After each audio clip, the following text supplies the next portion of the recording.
Praise the Lord. प्रभुंकर महिमा हो। प्रिय माँ बापा भाई भौणी पुओ झील मैंने प्रभु आपण मानक आशीर्वाद करंतु। विशेषकर आपण माने परमेश्वर वाक्य प्रति इच्छुक अटंती। एणु ये वाक्य आपण माने देखुंत यह परमेश्वर योजना। प्रभु आपण मानक कथा कहवाई चाहती। जो मैंने देखुंत आपण मानक प्रभु कथा कहवाई चाहते। यही समय विशेषकर ध्यान दिंतु प्रभु जीशुख्रीष्ट ये पृथ्वी को कहीं आसी से पूर्वर मध्य थिले। जन लिखित सुसमाचार एक पर्व एक पद ठारू जदि आम पाठ करूँ 5 पद पर्यंत से लिखा जाए आद्य वाक्य थिले, वाक्य ईश्वर संगरे थिले, से वाक्य ईश्वर थिले, से आद्य ईश्वर सहित थिले। ताहांक द्वारा समस्त सृष्ट हैला। आ जे समस्त सृष्ट होइछि सेति मध्यरु गोटिए सुधा ताहांक बिना सृष्ट होई नाही।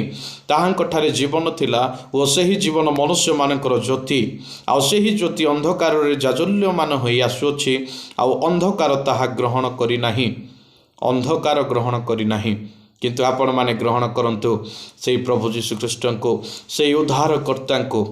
जदि अंधकार रछंती मुक्त होगापाई, मुक्ति पाइबापाई चेष्टा करंतु। से महाज्योति मध्य को आपण माने आसंतु। से ईश्वर को सहित थिले। आ से ही जीशु से आमानकर निमंते जगतर ज्योति ही आसिले। आज जगत अनेक अंधकार रे बंधाई थिले, किंतु अंधकार तो ताहाको ग्रहण करू नाही। किंतु आपण माने ग्रहण करंतु, कारण आपण माने अंधकार नुहंती। आपण माने परमेश्वरंकर सृष्टि अटंती, परमेश्वरंकर निज सदृश प्रतिमूर्ति अटंती।